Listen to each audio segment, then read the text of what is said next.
মানুষের এত গোলামি করতে পারে, মালিকের যদি এত দেখে রাখতে পারে, যদি সে গেটে পাহারা দিতে পারে রাত জেগে জেগে, যে আল্লাহ আমাদের হাত দিলেন, পা দিলেন, চোখ দিলেন, কান দিলেন, কথা বলার শক্তি দিলেন, এত সুন্দর চেহারা দিলেন, আল্লাহ রাব্বুল আলামিন আমাদের রাজনীতি করার তৌফিক দিলেন, আবার শেখ হাসিনারও বিদায় করে দিলেন, ঠিক না বেঠিক?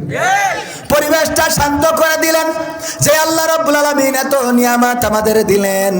একটা বউ দিয়েছেন, শীতের রাতে কম্বল গরম করা থাকে, আপনি তো তাস খেলে যেয়ে ঢোকেন খালি, ঠিক না বেঠিক? বউ দিয়েছে কার কার? হাত উঁচু করেন। বিয়ে করেছেন কয়জন? এটা হাত উঁচু করেন। লজ্জার কিছু নেই তো, আর একটা করবেন, ধান্দা আছে। হাত উঁচু করেন। হ্যাঁ আলহামদুলিল্লাহ, অধিকাংশ বিবাহিত।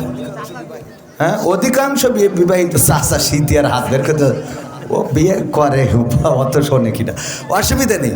এই যে স্ত্রী, এটাও আল্লাহ রাব্বুল আলামিনের দেয়া নিয়ামত, বলেন সুবহানাল্লাহ।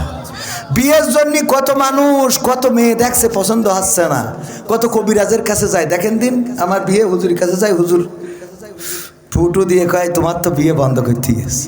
তা কি করতে হবে? তা 5,001 টাকা লাগবে। এই যে 5,001 টাকা দিয়ে দিলে, আবার বউ রেখার জন্য ওই বাজারে আপনার শিকড় 4-5টা তুলে নিয়ে, গাছ, যে গাছ জীবনে কেউ কোনোদিন ও গাছ কাজেও লাগে না, ও শয়তানেরও লাগে না, মানুষেরও লাগে না, সেই গাছ কয়েকটা তুলেই নিয়ে বাজারে বাস্তার পরে নিয়েতে বসেছে। বসিতে এক একজনের হাত দেখে দেখি কয়, হুজুর বুঝতে পারিস আপনার তো ব্যাস। এই দেখে, এ তো কমন, অনেকের অনেক, এগুলো কমন আছে না? কিছু রোগ আপনার যদি দেখে আমি বলি যে ভাবির সাথে তো আপনার মাঝে মাঝে গোলমাল বাঁধে, হাত দেখে তো গোলমাল বাঁধে না, কথা কয় না।